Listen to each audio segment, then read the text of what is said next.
కీర్తనల గ్రంథము 6వ అధ్యాయము. ప్రధాన గాయకునికి అష్టమ శృతి మీద తంతి వాద్యములతో పాడదగినది దావీదు కీర్తన. యెహోవా, నీ కోపము చేత నన్ను గద్దింపకము, నీ ఉగ్రతతో నన్ను శిక్షింపకము. యెహోవా, నేను కృషించియున్నాను, నన్ను కరుణించుము. యెహోవా, నా ఎముకలు అదరుచున్నవి, నన్ను బాగుచేయుము. నా ప్రాణము బహుగా అదరుచున్నది. యెహోవా, నీవు ఎంతవరకు కరుణింపకయుందువు? యెహోవా, తిరిగి రమ్ము, నన్ను విడిపింపుము.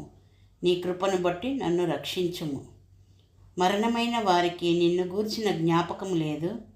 పాతాళములో ఎవరు నీకు కృతజ్ఞతాస్తుతులు చెల్లించుదురు? నేను మూలుగుచు అలసి ఉన్నాను. ప్రతి రాత్రియు కన్నీరు విడుచుచు నా పరుపు తేలజేయుచున్నాను. నా కన్నీళ్ల చేత నా పడక కొట్టుకొని పోవుచున్నది. విచారము చేత నా కన్నులు గుంటలు పడుచున్నవి. నాకు బాధ కలిగించు వారి చేత అవి చివికి ఉన్నవి. యెహోవా నా రోదన ధ్వని వినియున్నాడు. పాపము చేయు వారలారా, మీరందరూ నా యొద్ద నుండి తొలగిపోవుడి. యెహోవా నా విన్నపము ఆలకించి ఉన్నాడు. యెహోవా నా ప్రార్థనను అంగీకరించును. నా శత్రువులందరూ సిగ్గుపడి బహుగా అదరుచున్నారు. వారు ఆకస్మికముగా సిగ్గుపడి వెనుకకు మళ్ళుదురు. ఆమేన్.